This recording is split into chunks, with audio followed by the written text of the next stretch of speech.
galera, beleza?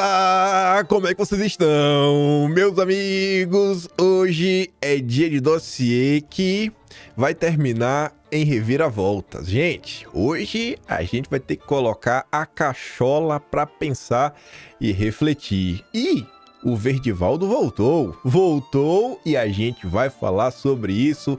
Nova matéria dele com Serapião, revelações interessantes que tem a ver até com o Twitter. Mas eu quero abrir o vídeo primeiro colocando alguns fatos. Coisas que aconteceram no Brasil nas últimas horas e que eu acho que vale a pena ficar de olho. É bem rapidinho.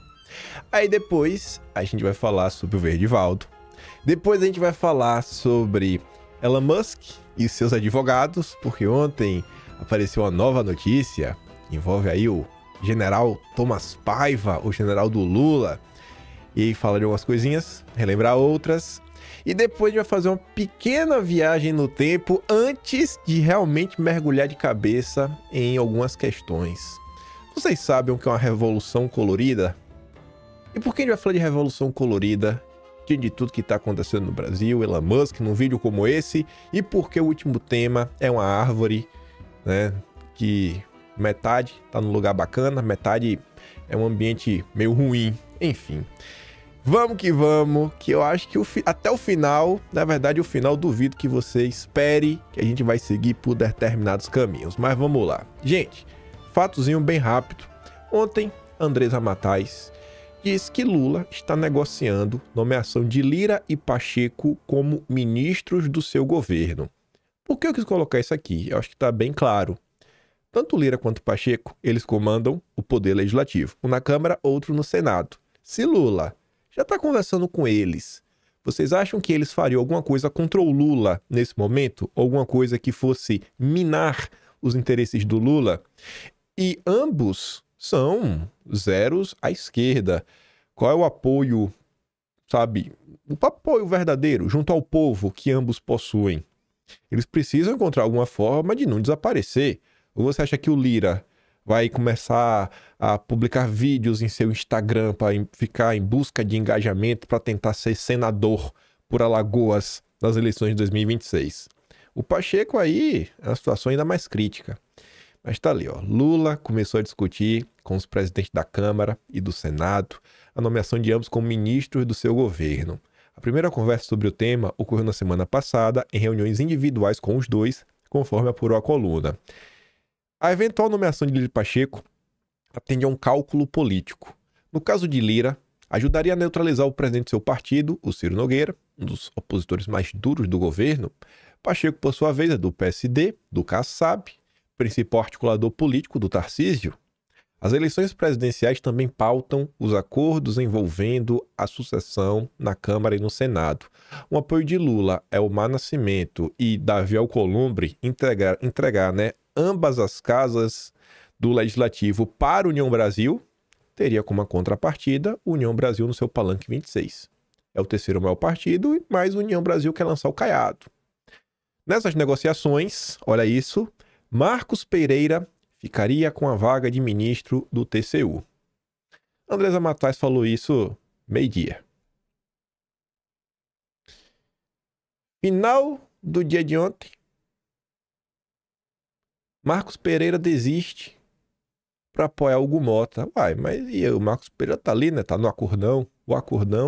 O Marcos Pereira não é candidato, mas pode ocupar um lugar no TCU. Curioso essas peças se movimentando. E eu acho que essa notícia vai conectar com a última notícia do vídeo de hoje. Tenho essa impressão, não sei porquê.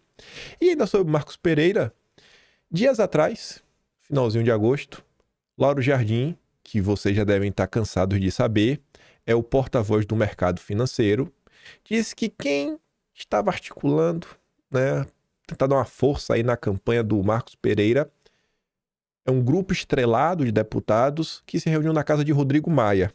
É o único nome que é citado na nota. Rodrigo Maia, hoje, ele está à frente de um grupo desse, que representa instituições financeiras, É o papel do... É tipo uma Febraban 2.0. Curioso, né? Deve ser por isso que saiu essa nota no Lauro Jardim. Então, Parece que Marquinhos censura tem apoio do mercado, e eu acho que o TCU é uma posição muito importante para o mercado. Quem acompanha os vídeos de forma mais recorrente, teve alguma discussão recente envolvendo o TCU e um grande banco, o Banco do Dedé e o TCU. Rapaz, que coincidência, né? Deve ser tudo coincidência, mas vamos continuar. Inquérito das fake news completa 2.000 dias sem previsão de conclusão. Um tema que vem sendo aí abordado de forma cada vez mais frequente pela imprensa, e essa até fala, né, que ela relembra entrevista recente. O ministro e presidente da Corte, Luiz Roberto Barroso, falou que ele pode estar caminhando para o final. E muita gente aí falando que isso pode ser uma coisa muito importante, né? Ele falou, já passou 5 anos, mais de 2.000 dias, eu acho que uma hora tudo tem que chegar a seu fim. E quase encerrando esse bloco de alguns fatos que rolaram, tanto a Mônica Bergamo quanto a turma do Metrópolis, que se somaram aí às matérias que estavam saindo na Globo, senadores desafiam o Supremo e seguem fazendo postagem no Twitter. Eduardo Bolsonaro ignora a ordem do ministro. Tô usando o Twitter do Brasil. Então tá aí. Será que vai vir algum tipo de punição? E realmente aí para chegar nos finalmente, inédita, ação do Novo contra a ordem do ministro deve ir a plenário no Supremo. Segundo ministros ouvidos pela coluna sob reserva, não há precedentes de ADPF questionando ordem monocrática de magistrado do Supremo. Mais do que isso, eles lembram que a decisão já é colegiada, pois foi referendada pela primeira turma. Sorteado o relator da ADPF, do Partido Novo, o próprio Cássio admitiu a interlocutores, nesta terça, o ineditismo da ação. Segundo relatos, o magistrado está analisando o caso e sinalizou que pode submeter a matéria diretamente ao plenário da Corte. Eu não apostaria que... Eu acho muito difícil ter algum tipo de revisão.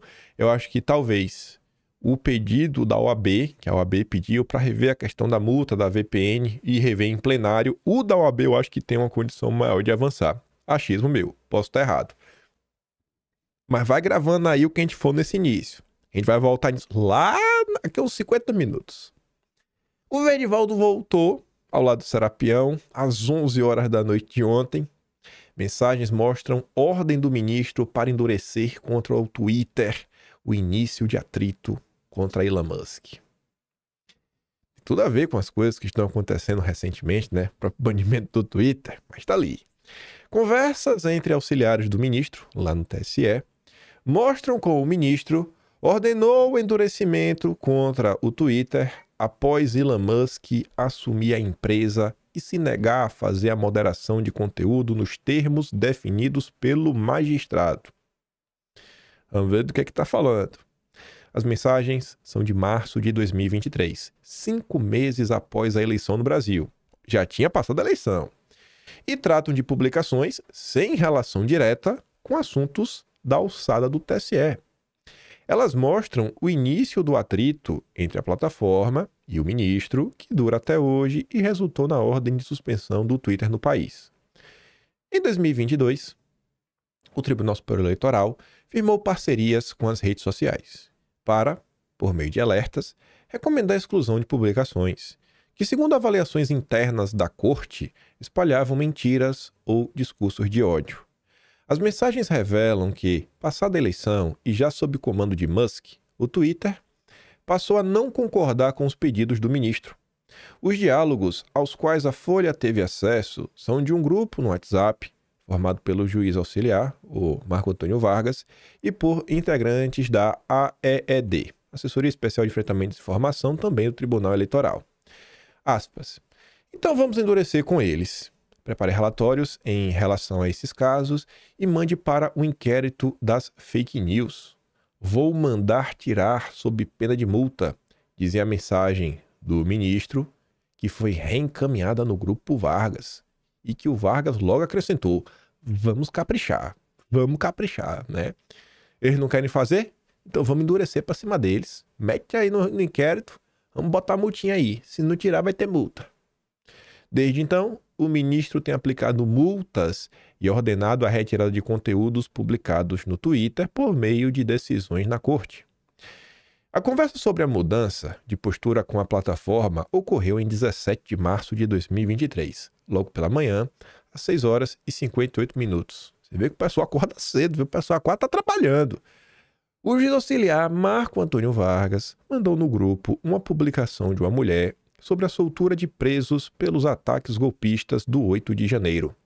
Foi o, entre aspas, Tribunal Internacional. O Mula, o ministro e esse governo usurpador estão sendo acusados de crime contra a humanidade, prisões legais, um monte de coisa, dizia trecho da postagem. O que não, meio que não, enfim. Bom dia, preciso do contato do Twitter, pediu o juiz auxiliar do grupo.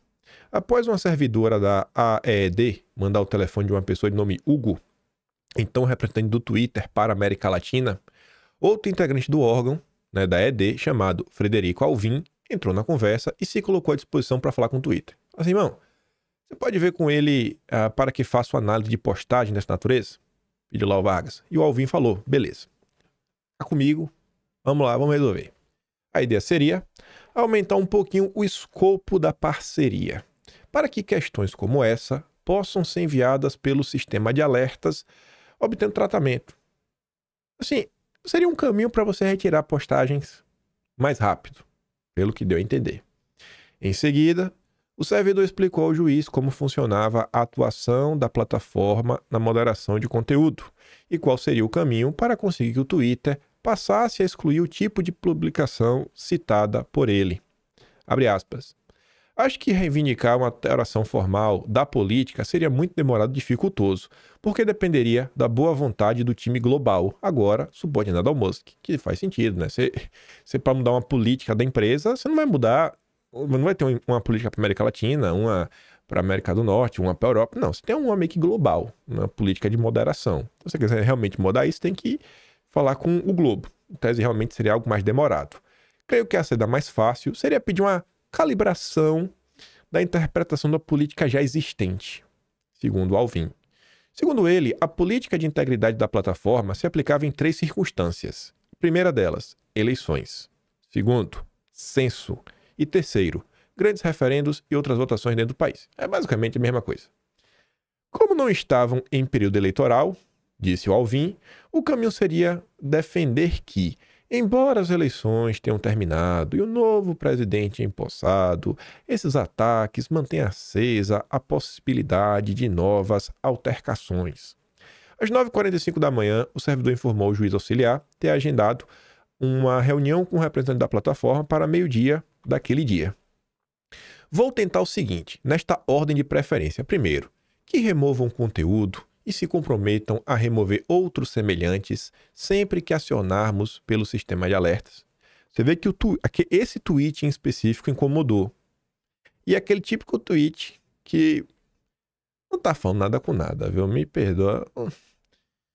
Que denúncia é essa que a pessoa tá escrevendo?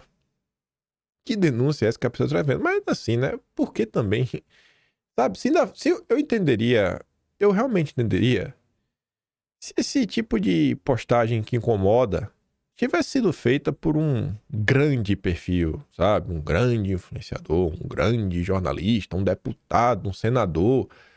O pessoal tem que, sabe? Acho que tem que amolecer um pouco o coração e entender, às vezes, a cabeça do cidadão comum. O cidadão comum, muitas vezes, ele não tem um conhecimento profundo. Às vezes ele ouviu uma coisa, entendeu outra, e aí o telefone sem fio foi crescendo, e acabou falando coisa, sabe, que não condiz com a realidade concreta dos fatos. Mas, pô, tem que, sei lá, bicho, acho que tem que relevar um pouquinho algumas coisas, sabe? A menina lá fez o tweet dela, lá, aquela senhora que eles queriam tirar. Olha toda a confusão por causa de um tweet. Beleza. E 2. Que ao menos removam esse tweet em específico. Remove esse. Imediatamente. Enquanto discutimos ajustes nas políticas, na reunião com o CEO, disse o Alvim. E o juiz falou, perfeito, beleza, bacana. Após expor a tática, Alvim fez questão de adiantar as dificuldades que enfrentavam com Musk no comando da empresa. Vou ver o que eu consigo. Mas ele já adiantou que, com a entrada do Musk, a equipe dele deixou de tomar decisões de moderação. Essas decisões estão sendo tomadas por um colegiado do qual eles não participam. Às 12h35, logo após terminar a reunião com Hugo Rodrigues e uma pessoa de nome Adela, a turma lá do Twitter, o Alvim mandou algumas mensagens no grupo para informar o juiz auxiliar sobre o resultado da conversa. E qual foi o resultado? O representante falou para o Alvim, deixou claro que fora do período eleitoral, as regras a serem seguidas seriam as regras gerais, sem tratamento específico para o TSE ou para publicações como que foi enviada. Ó, cara, não está no período eleitoral, me perdoa, a gente não vai poder. Essa publicação aqui da menina, a gente não vai tirar. Com a entrada do Elon Musk, a moderação caminha cada vez mais para ter como base a proteção da segurança, mais do que a proteção da verdade. Trocando em miúdos, uma mentira desassociada a um risco concreto tende a não receber uma moderação. A menina falou, tá lá no Tribunal Internacional. Ah, mentira. Isso aí não tem a ver com... Não vai ter uma coisa contra os envolvidos que estão sendo citados na mensagem. Enfim, a moderação só ocorre quando houver discurso violento, discurso de ódio, de alguma espécie mais palpável de dano, né, incitação de um ato, depredação, coisa do tipo. Com o detalhe de que o risco à democracia, por não ser tangível, não entra nesse conceito, né? Isso aqui é essa postagem é um risco à democracia. Difícil explicar. Ainda segundo o relato dele, para derrubar ou bloquear as publicações com ofensas ao ministro, seria necessária atuação judicial. Cara, você quer derrubar, então? Tem que ter uma atuação, aqui uma ordem expressa, a justiça determinou a remoção, tantas horas, se não remover, tem multa e tudo mais. Enfim, tentei convencê-los a procederem à retirada, apontando que as regras deles prevêem como irregularidades os casos de assédio, incluindo insulto. Mas na visão do Twitter, o insulto em si, sem o risco de violência, não enseja moderação, porque eles não estão tutelando a honra, mas, de novo, a segurança. Então, essa questão de honra, segurança e tudo mais, aí você aciona a justiça, a calúnia, difamação, injúria e tudo mais. A explicação dada pelo representante da plataforma era de que o combate à desinformação ele seria feito com ferramentas como as notas de comunidade. Isso aqui é interessante. Isso aqui é um ponto interessante. Esse tipo de opinião, ela ecoa entre algumas pessoas do consórcio. Eu tô na dúvida, mas eu acho que foi o Pablo Hortelado que escreve no Globo. Eu tô em dúvida, estou em dúvida. Mas eu acho que em algum momento o Pablo Hortelado falou sobre isso. Sabe, que às vezes, mais do que remover, sabe, você explicar, você colocar ali uma tarjazinha, falar, isso aqui é mentira, a própria nota de comunidade, que é o que tem no Twitter, que são ferramentas importantes para você ajudar a construção da verdade. Muito mais que a punição, tá, cara, vamos aqui, usar a nota de comunidade. Vamos expor essa pessoa, expor a mentira, o ridículo. A Globo, inclusive, já tomou várias notas de comunidade pelas fake news que a Globo divulga. Já pensou se fosse retirar todas? Então esse daqui pode ser um ponto que, se bem discutido,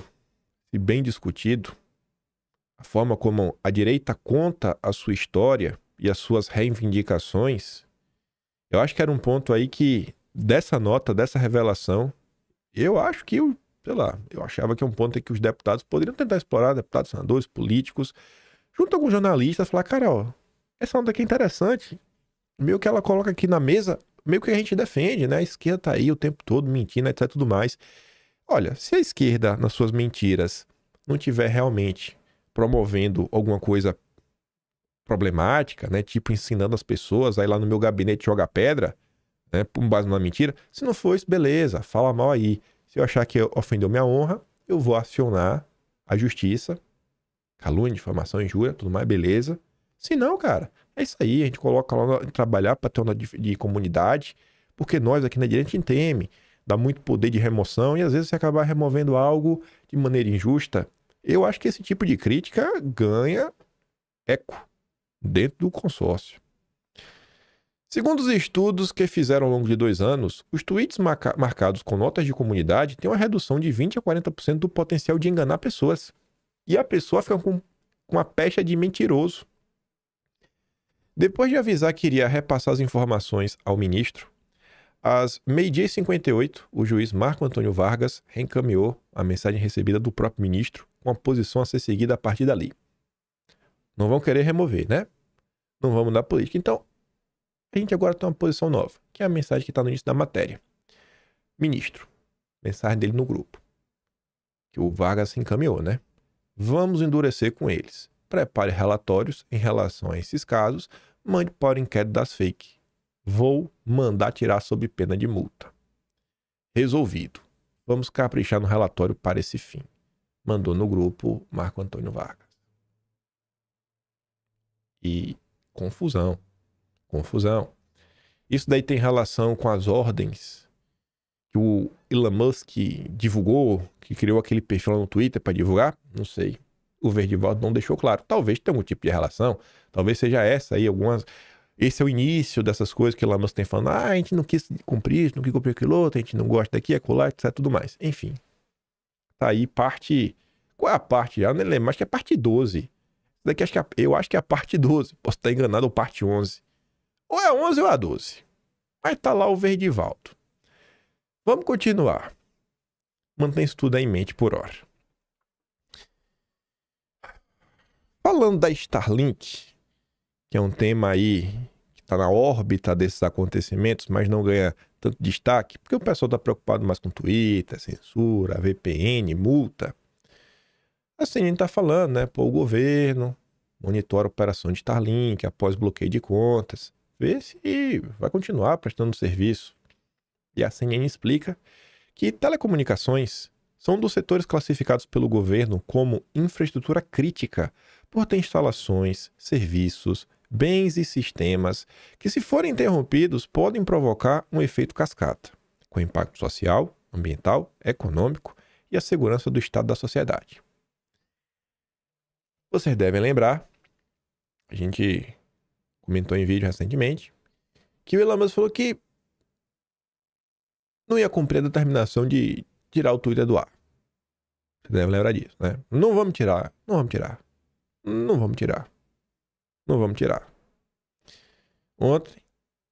tirou. Ontem tirou. Para nossos clientes no Brasil, a equipe Starlink está fazendo todo o possível para manter você conectado. Após a ordem da semana passada, que congelou a ação da Starlink e impede a Starlink de conduzir transações financeiras no Brasil, imediatamente iniciamos procedimentos legais no Supremo, explicando a ilegalidade grosseira desta ordem e solicitando ao tribunal que descongele nossos ativos. Independentemente do tratamento ilegal da Starlink no congelamento de nossos ativos, estamos cumprindo a ordem de bloquear o acesso ao Twitter no Brasil. Então, o Elon falou que não ia e agora arregou. Não tem outra palavra. Outra coisa, ele voltou atrás, né? Se não quiser usar o arregou. Vai juntando. A gente vai voltar a falar de tudo isso lá na frente. Aí olha aqui que coisa.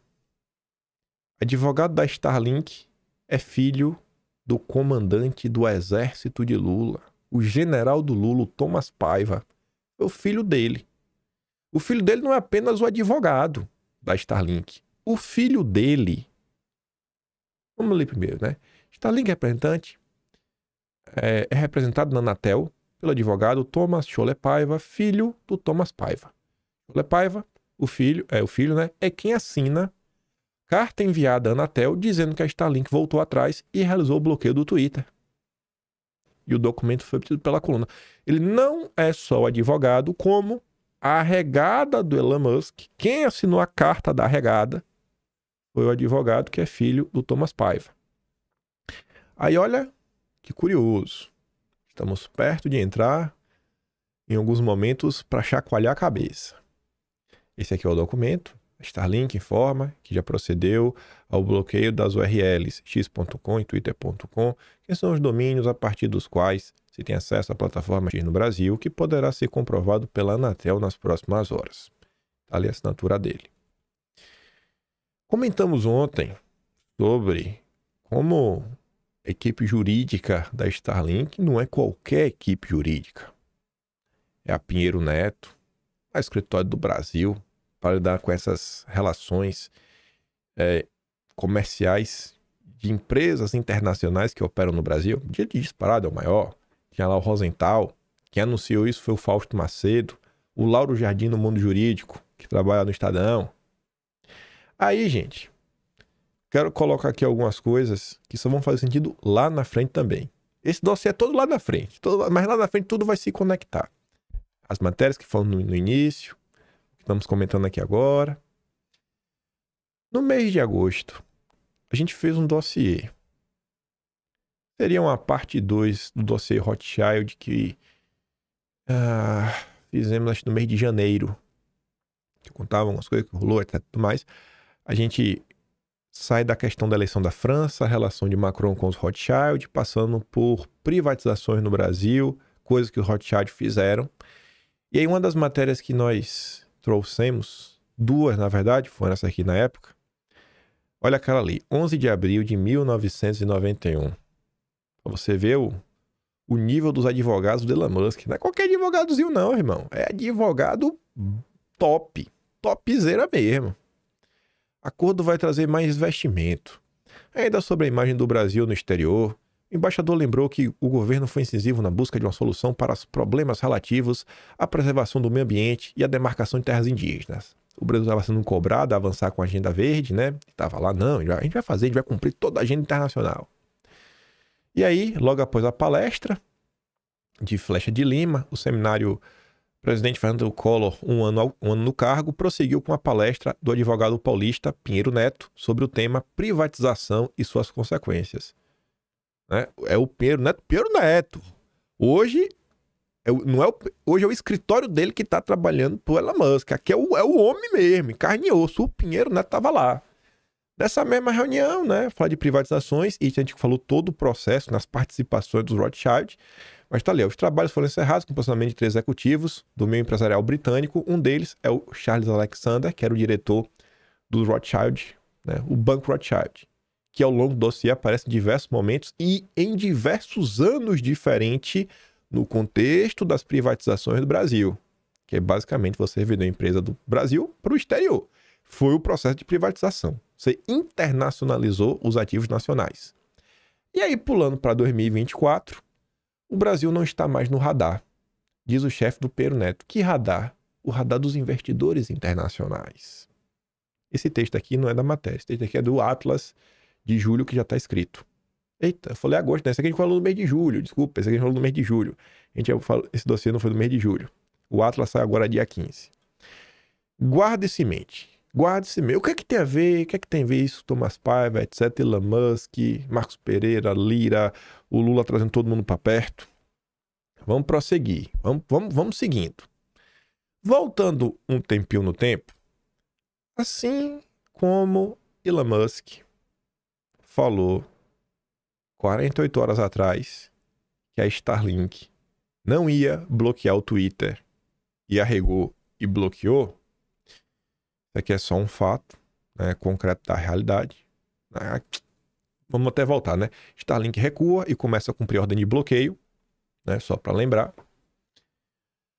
Da mesma forma que o senhor Elon Musk recuou agora, ele também recuou em abril, na época do Twitter Files. Eu gosto quando as coisas começam a se repetir. Parece coincidências. E o Brasil é o país das coincidências. No mês de abril, a gente comentou sobre isso daqui. Twitter diz ao Supremo que falha permitiu transmissões de perfis suspensos. E a empresa afirmou que não reativou nenhuma conta alvo de bloqueio. O Elon Musk prometeu que eu vou desbloquear todo mundo. Não desbloqueou ninguém. Após relatório da Polícia Federal, Twitter restringe acesso a Spaces com perfis bloqueados pela Justiça. Mas o Elon Musk falou isso? Falou. Falou no dia 6 de abril. Estamos levantando todas as restrições. Este juiz aplicou multas pesadas, ameaçou prender nossos funcionários, cortou acesso ao Twitter. Como resultado, provavelmente perderemos todas as receitas no Brasil e teremos que fechar nosso escritório lá. Então, você viu, ele não vai fechar. Eu vou derrubar as restrições. Não derrubou. Eu não vou bloquear o Twitter. Bloqueou o Twitter. É um ciclo, né? Que tá se repetindo. Tudo bem, aqui, página lá do Atlas, ele reclama, mas cumpriu, né? Musk ataca o ministro, fala que é o que aconteceu na época. Ele diz que vai levantar restrições. Não levantou. governo monitora se Musk vai descumprir decisões ou se é bravata. É o mesmo governo agora que monitora, né, a operação da Starlink. Parece que é meio bravateiro. Mas enfim, a Polícia Federal vai apurar.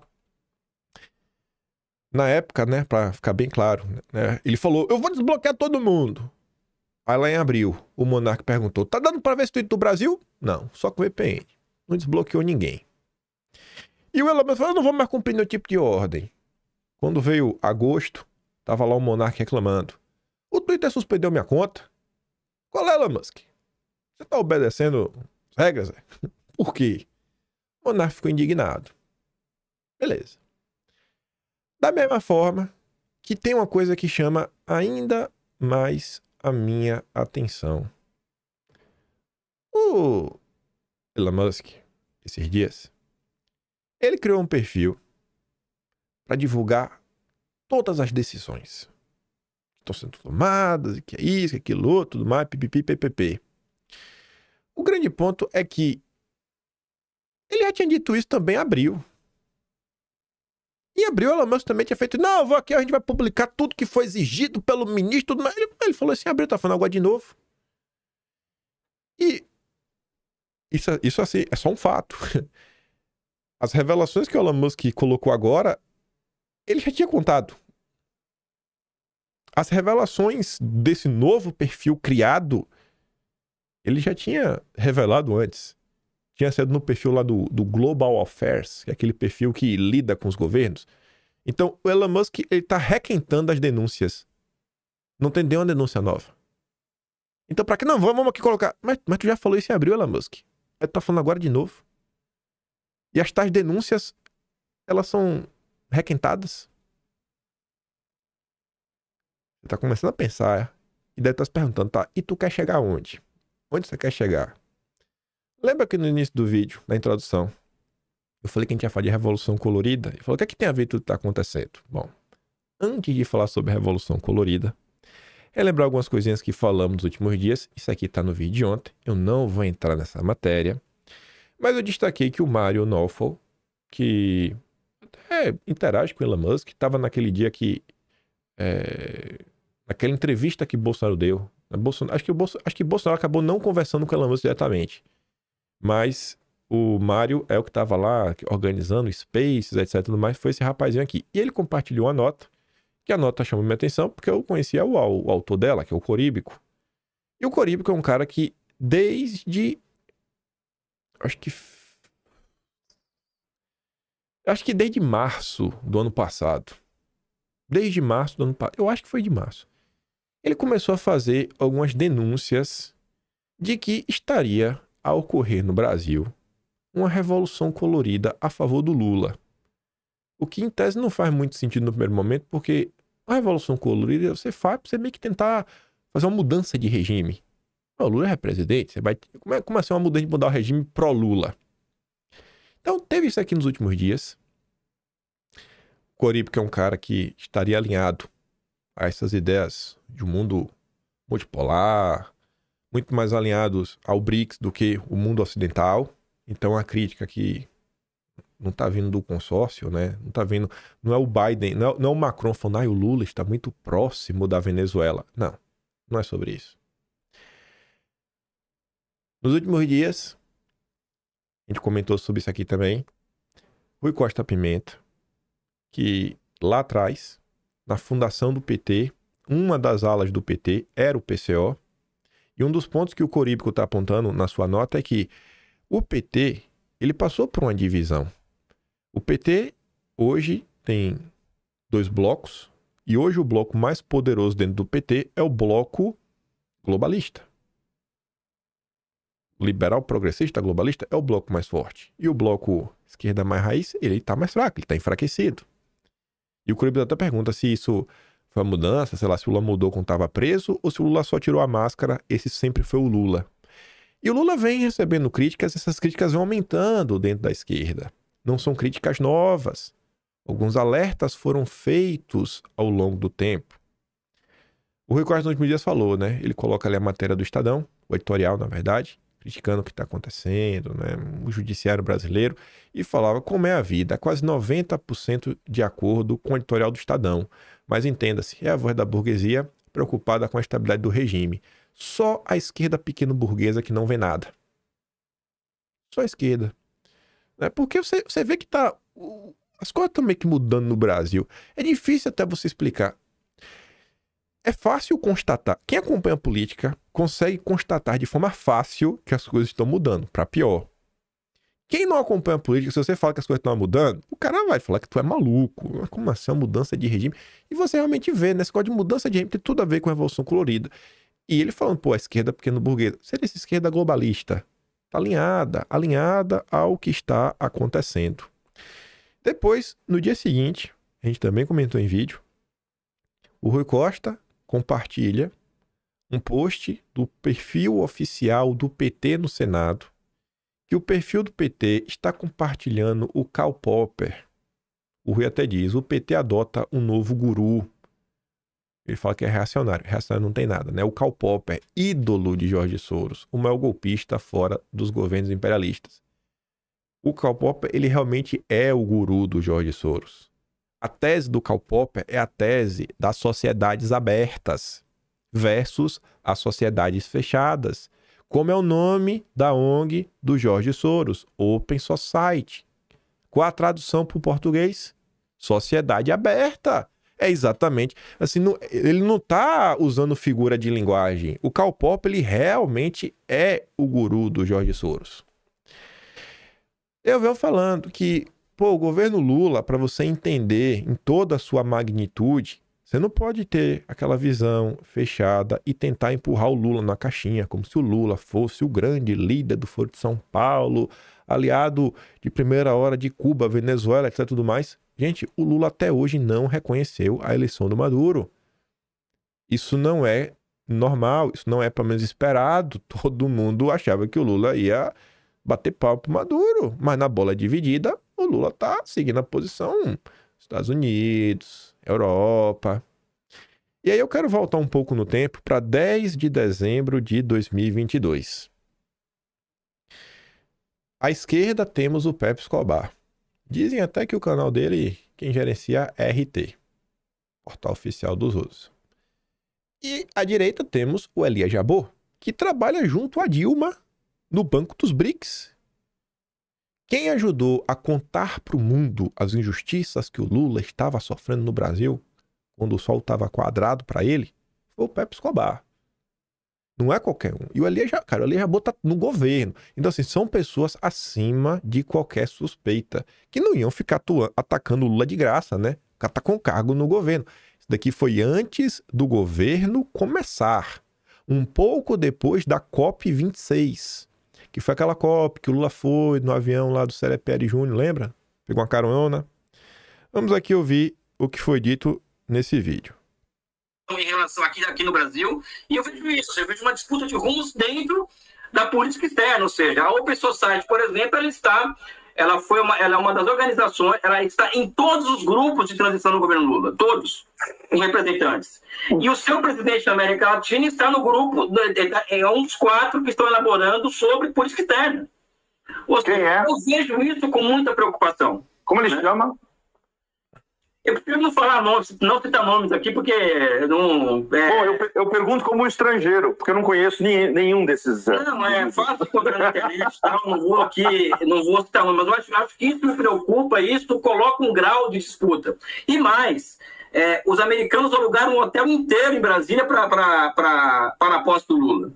Isso não é qualquer sinal, ou seja... Então, não sei se respondi a sua pergunta, ou seja... Respondeu, e tem paralelos e tem vários outros paralelos.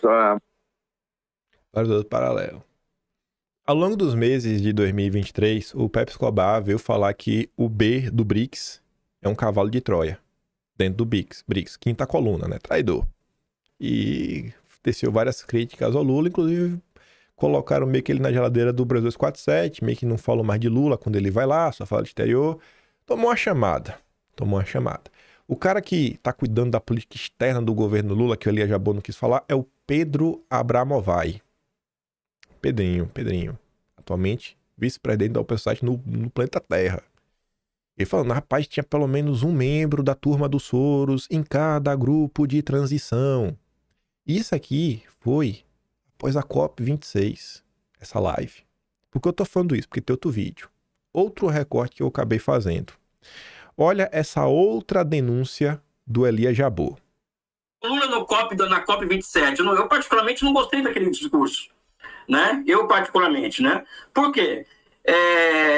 Fica um discurso muito vago sobre a Amazônia, a questão ambiental, ou seja, não existe uma afirmação muito clara da nossa soberania, sobre a Amazônia. E depois nós descobrimos aqui no Brasil que quem elaborou aquele discurso, de 4 pessoas, 4 são ligadas ao Open Society. Ou seja, vai haver uma disputa dentro do governo Lula, na minha opinião, em torno das relações exteriores. E Na verdade foi a COP27, eu acho. Eu falei 26, mas foi a 27. Em novembro do ano passado, sem saber disso daí, a Gringa Brasília fez um post que tá lá, né, as coisas. E quando, enfim, tem lá toda a explicação. E o que a gente descobre no final do dia é o nome dessas 4 pessoas que fizeram o discurso do Lula e que são ligadas à Open Society. Inclusive o Pedro Abramavai, esse aqui, ó, pequenininho na foto aqui embaixo. Então você vê que realmente tem essa tensão dentro. O governo Lula atual, assim, não adianta você querer olhar apenas, você querer forçar o Lula, o comunista, não sei o quê. Você não vai conseguir tentar compreender na sua... toda a sua complexidade, completude, não vai. Você pode querer insistir, beleza. Coloca aí o rótulo que você quiser. Eu acho que é uma visão muito incompleta dos fatos. E é porque eu falei sobre isso tudo, né? Vendo essas questões aí, Revolução Colorida, eu tô falando de Revolução Colorida, explicar para quem não sabe o que é, e aí a gente vai começar agora a voltar e começar a apontar o que a gente falou no primeiro tema, Starlink, os advogados da Elon Musk, algumas coisas que estão acontecendo no Brasil, alguns bloqueios, o timing das coisas. Vamos dar uma olhada aqui primeiro. O que seria uma revolução colorida? Pra quem não sabe o que é. Eu perguntei pro ChatGPT, na minha opinião, eu falei, ChatGPT, me faz aí em formato de tópico a explicação do que é uma revolução colorida. Aí ele me deu. Tá um negócio muito bonitinho, né? É como a versão oficial quer vender. Aí eu falei, tá, agora me dá o que os críticos falam sobre o que é revolução colorida. E a parte de baixo. Então, o que seria? Movimentos políticos e sociais que buscam a mudança de regime através de protestos pacíficos. Utilizam cores e símbolos para identidade e mobilização. Versão oficial. Pela visão crítica, normalmente está sempre associado a uma tentativa de golpe de Estado. Críticos argumentam que essas revoluções são formas de golpe de Estado disfarçadas destinadas a mudar regimes por meios não democráticos. Instrumentalização da política. Alegam que os movimentos são manipulados por forças externas para atingir objetivos políticos. Contexto histórico. Surgiram após o colapso da União Soviética, a ascensão de regimes democráticos na Europa Oriental. Exemplos incluem a Revolução das Rosas na Geórgia, Laranja na Ucrânia, Revolução das Tulipas no Quirguistão. Pela visão crítica, o contexto das críticas. Primeiro ponto, intervenção estrangeira. Acusa-se que governos estrangeiros e ONGs apoiam financeiramente e logisticamente os movimentos para influenciar a política local. 2. Desestabilização.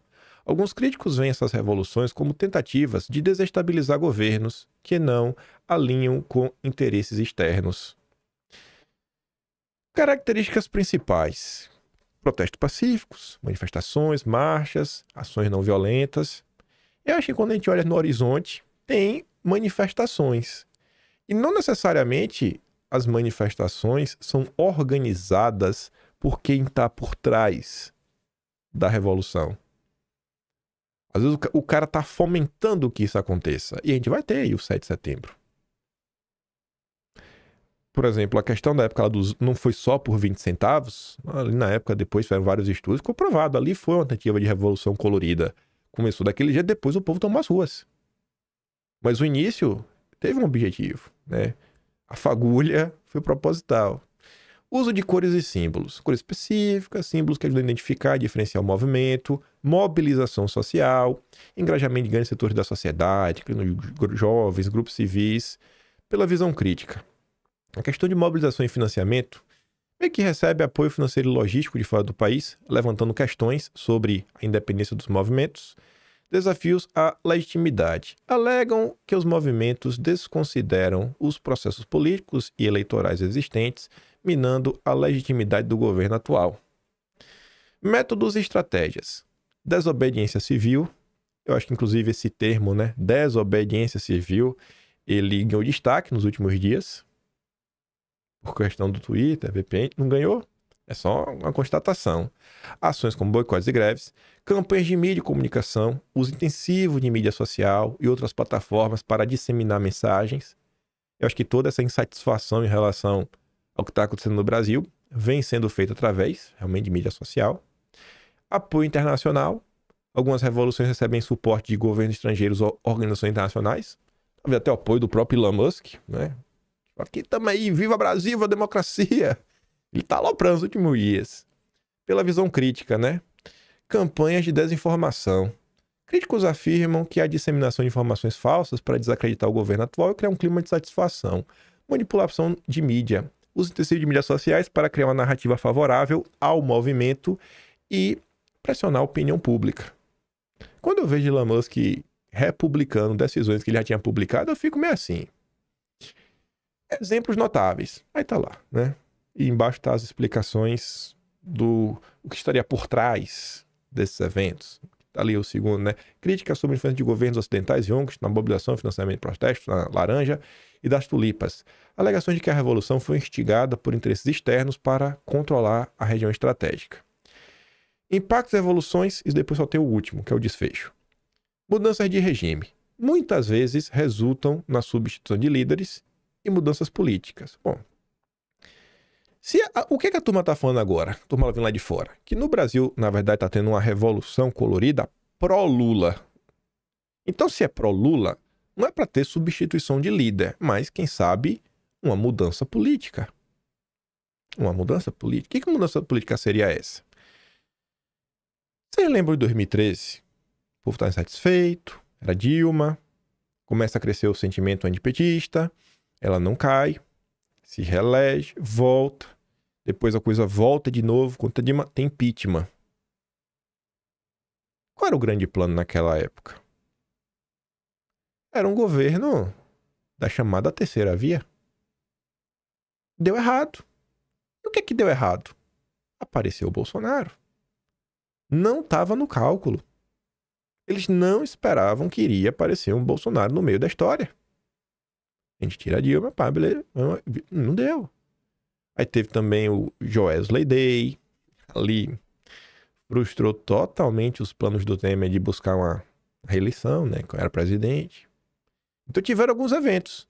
E quando você olha para o Brasil hoje, Lula, Galípolo no Banco Central, né? O grupo dos amigos, vários amigos e várias posições-chave, algumas políticas aí que você bota a mão na cabeça e fala, rapaz, essas políticas de campeão nacional tá bem complicada. Bancos, lucro recorde. O Alckmin é vice do Lula. Nossa! Sabe? Você vê que realmente um alinhamento, essas políticas globalistas, que é o que sempre foi a cara da terceira via. A terceira via é globalista desde do seu nascedouro. É quando você pega lá o pré-golpe da República de 1889. E pelos eventos que passavam, aquelas relações de porta giratória, aquelas relações de pessoas no Brasil que têm vínculos com pessoas lá de fora. Lá atrás eram os Rockefeller, os próprios Rothschild. Agora temos a turma dos Soros, né? E vai indo. Sempre banqueiros no meio. Você vê que o cenário meio que ideal que eles buscavam pós-queda da Dilma e que Bolsonaro atrapalhou, você vê que esse cenário está começando a ficar cada vez mais palpável. Tá aparecendo isso, né? O amor venceu. Reformas democráticas, pode levar à implementação de reformas. Maior democratização, isso aqui é a versão oficial, né? Que reformas são essas? Você vê que realmente as coisas no Brasil estão mudando, né? Difícil explicar, mas você vê que sua liberdade tá meio que indo embora, uma lei aqui passa a outra, passou uma reforma tributária muito estranha. E aí desafios e críticas, né? Podem enfrentar resistência interna e acusações de ingerência externa. A visão crítica sobre isso. Mudança de regime e estabilidade. Muitas vezes resulta na troca de governo, mas pode levar a períodos de instabilidade e conflitos internos. A gente realmente vem tendo muitos conflitos. E esses conflitos, eles estão ajudando ou não a minar e tentar criminalizar no debate público a direita chúcara. Você vê que até a direita permitida apareceu, a direita sensata. Você vê que apareceu, o Luiz Felipe Dávila escreveu isso. Tem que ter união da direita sensata com a esquerda inteligente. Vamos tirar aqui a direita chúcara, os bolsonaristas, que foram a pedra no sapato. Reformas duvidosas. Reformas implementadas após a Revolução podem beneficiar certos grupos ou países em detrimento da população local. Considerações finais. Variedade de contextos. Cada revolução é única, refere a circunstâncias locais, não necessariamente vai cair um líder. Importância da mobilização. A mobilização social e os de símbolos são cruciais para o sucesso, para justificar as mudanças. E a visão crítica. Sombra da manipulação. A crítica principal é que essas revoluções podem ser mais sobre interesses políticos e geopolíticos do que sobre mudanças reais para a população. Importância da análise crítica. É fundamental analisar os interesses por trás dos movimentos e o impacto real sobre a democracia e estabilidade dos países afetados. Pronto.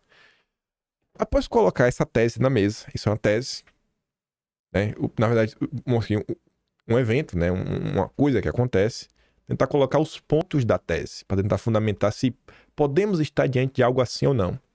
E aí eu tenho essa imagem aqui. Que imagem é essa? É de uma árvore. É uma árvore especial? Não. Sabe aquela frase? Eu não sei explicar, eu não vou saber repetir ela, mas eu sei que está no livro de Mateus. Conheceis uma árvore por seus frutos. Uma árvore boa não dá maus frutos. E uma árvore má não vai dar bons frutos. Eu gosto de julgar as coisas assim. Eu gosto de ficar preso na realidade. Eu olho, por exemplo, para apostas. Jogo do Tigrinho. Tá dando errado. É só isso que eu preciso saber, que está dando errado.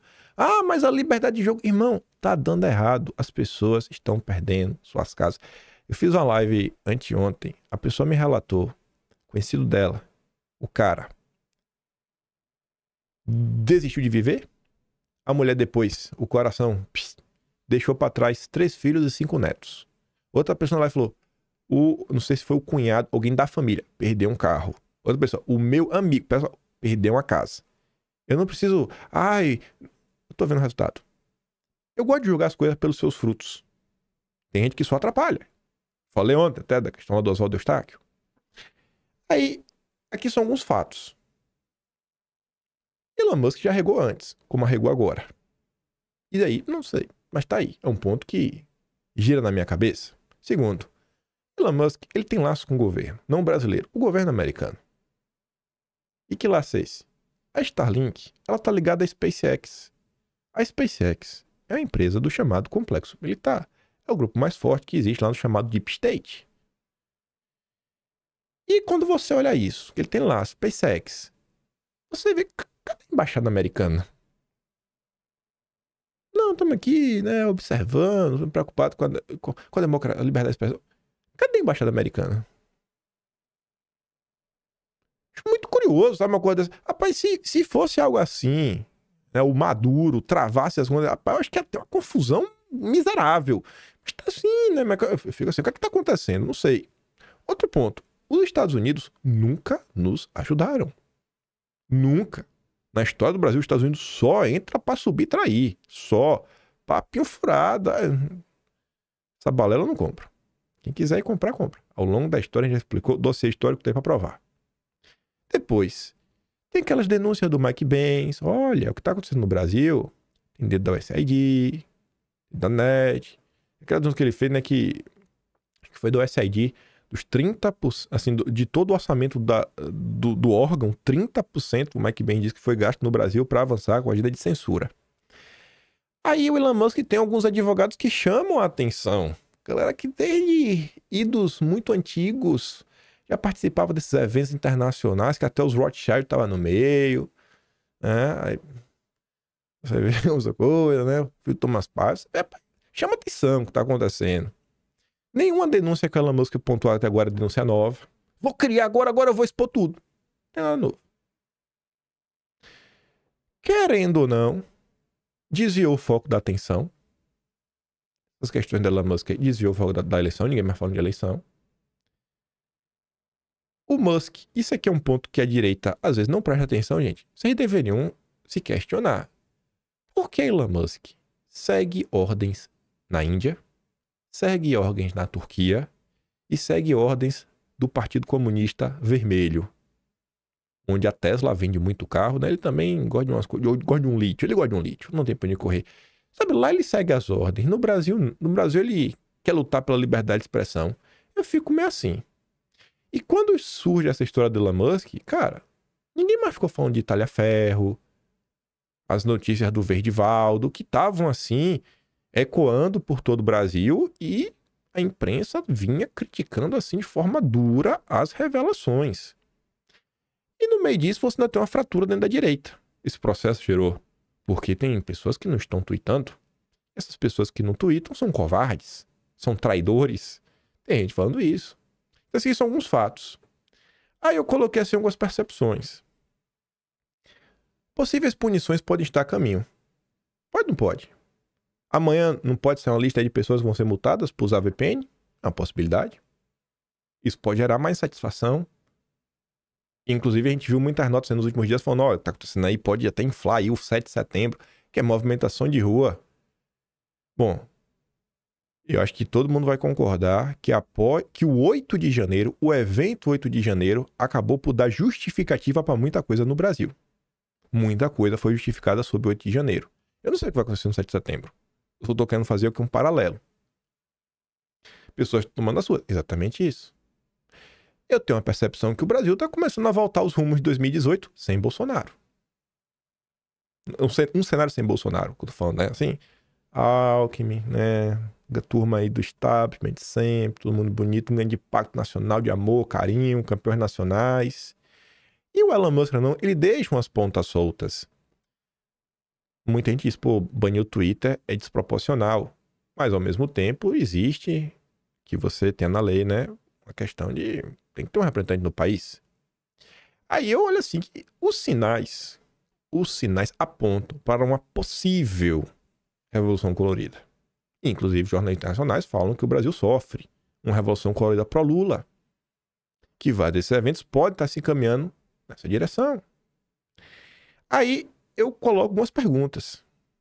Não necessariamente esse vídeo vai trazer respostas. É para botar para todo mundo pensar e refletir. Qual é o plano dos corajosos? Qual é o plano dos corajosos? Da direita corajosa. Qual é o plano? Qual é o plano? Porque a direita corajosa tem 150 deputados no máximo e não chega a 30 senadores. Não tem nem maioria. Qual é o plano? Vai gritar alto pro Pacheco e o Centrão agora se dobrar? Qual é o plano, gente? Eu quero saber qual é o plano. Eu não tenho. Eu queria saber. 2. Existe alguma preocupação em ter algum tipo de vitória? Ou evitar o pior? Quando eu digo assim, algum tipo de vitória, seria uma vitória pequena. Uma vitória pequena já vale alguma coisa? Ou evitar o pior? Tem essa preocupação? Ou, se não for pra ter tudo, é melhor não ter nada? Melhor perder de pé do que ganhar de 4. É a frase da direita corajosa.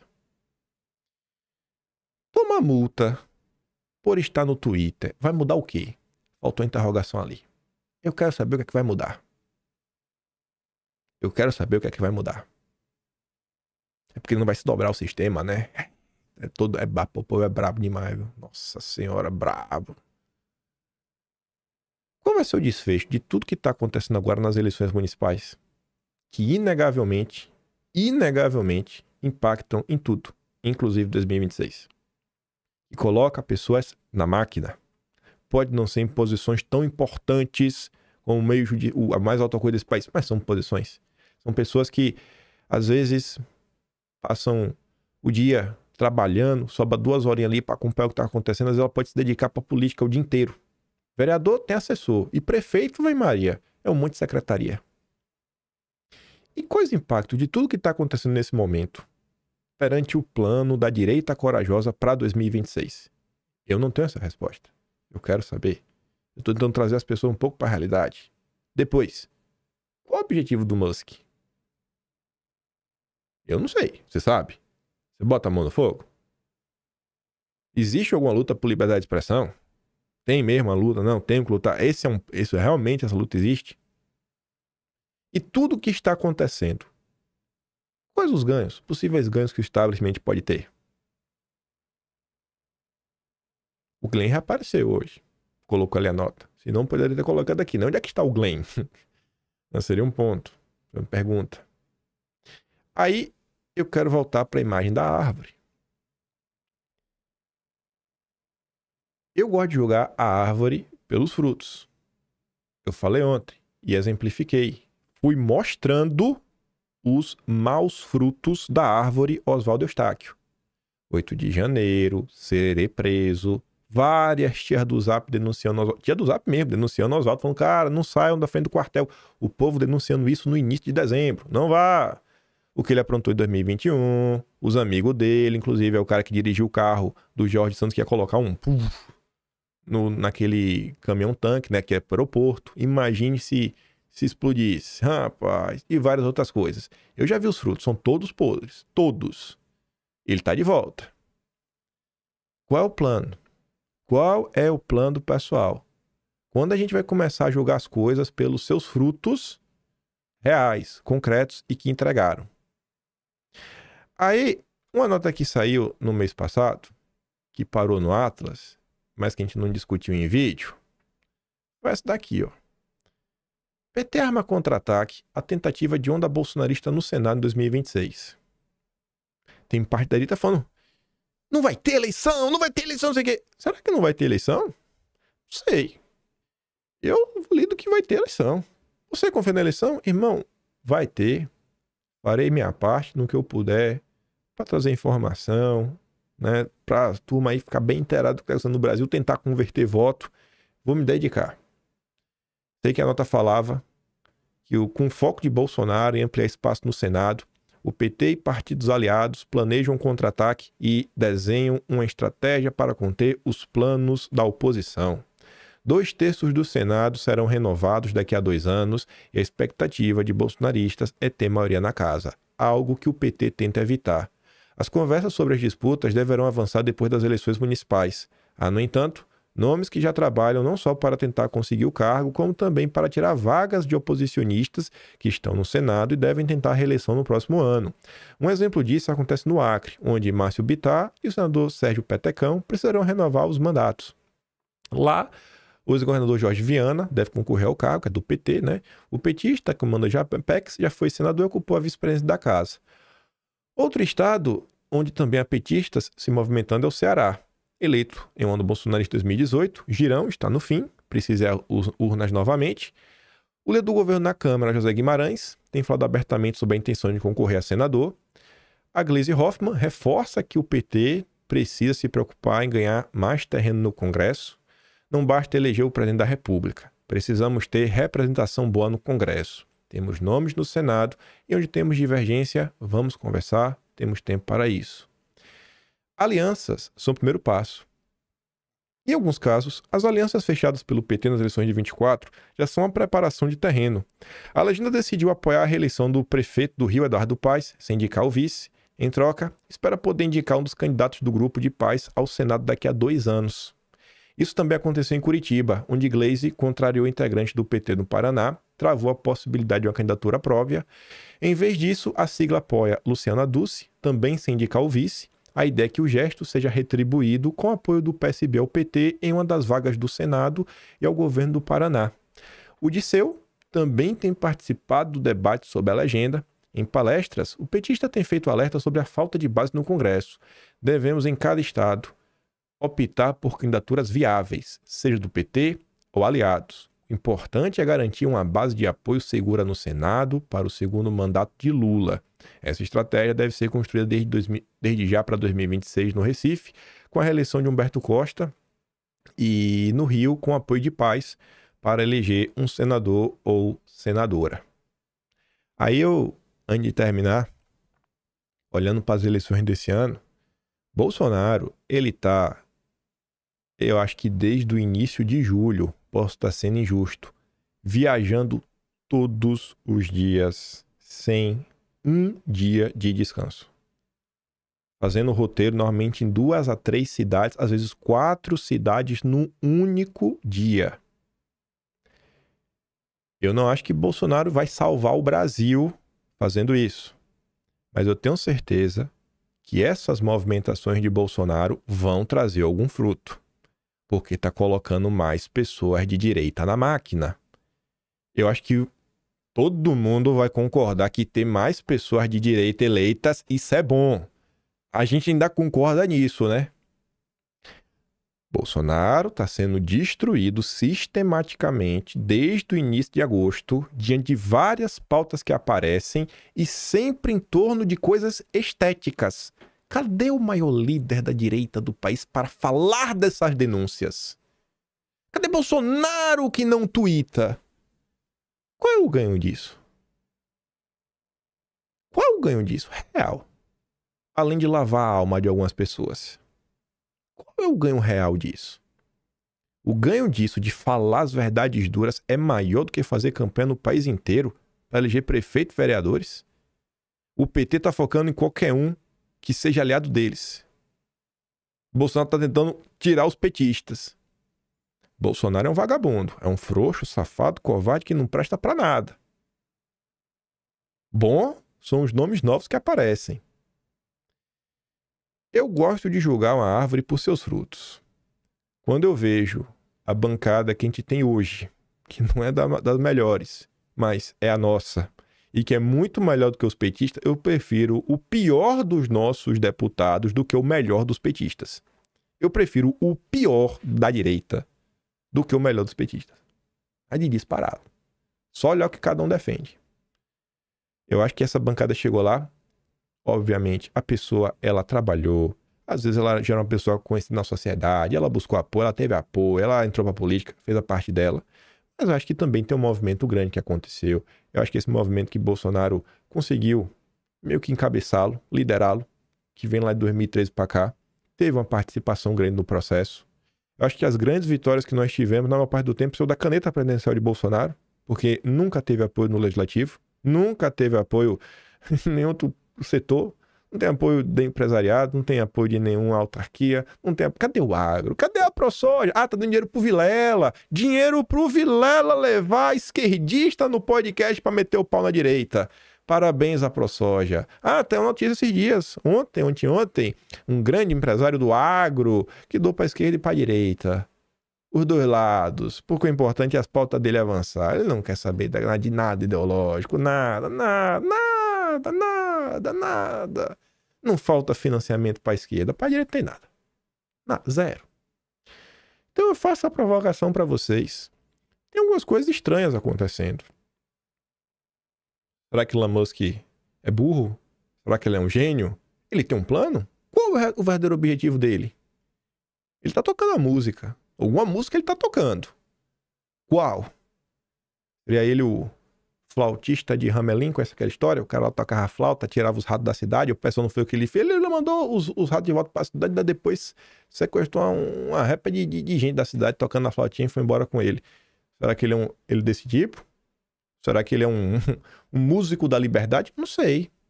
Tu bota a mão no fogo pelo Elon Musk? Eu não acho que ninguém chega na posição que ele tá sendo um boca aberta. Com certeza não. Sem também ter muitos aliados, sem também ter muitos contatos, conexões e às vezes se relacionando com pessoas que você nem gosta nem aprova. Não é qualquer empresa, a Starlink, menos a Terra, mas Starlink, a SpaceX tem relação com o governo assim direta. Tem muitos pontos em abertos. Eu acho que pelo menos você chega aqui no falando, cara, tem algumas complexidades. Aí você lembra do início, né? Lula tentando trazer o Pacheco para perto, trazer o Lira para perto, vamos resolver, visando 2026, fechando com republicanos, Kassab. A esquerda está se movimentando. Está tendo sabatina no presidente do Banco Central, várias propostas econômicas passando, passou a regulamentação da reforma tributária, tem agora a própria indicação do Banco Central. Todo dia tem um assunto e a gente não dá conta. Por quê? Porque esse aqui é um tema central, não tem pra onde correr. Tá pegando aqui no qualquer de Aquiles da direita, que é a questão da liberdade, e indo para cima da direita. É o pouco que ela tem, é um espaço nas redes sociais. Ela não tem TV, ela não tem jornal, não tem nada. Essa é a direita. Eu tenho noção da minha pequenez. Eu não me engano. Eu não tenho nem 1% do Brasil que me segue. Não tô nem falando que me assiste com frequência. Que 1% teria mais de 2 milhões de pessoas. Eu não tenho 1%. 1%. Eu tenho noção da minha pequenez. Posso ter influência de uma bolha e só. E tenta aqui analisar as coisas.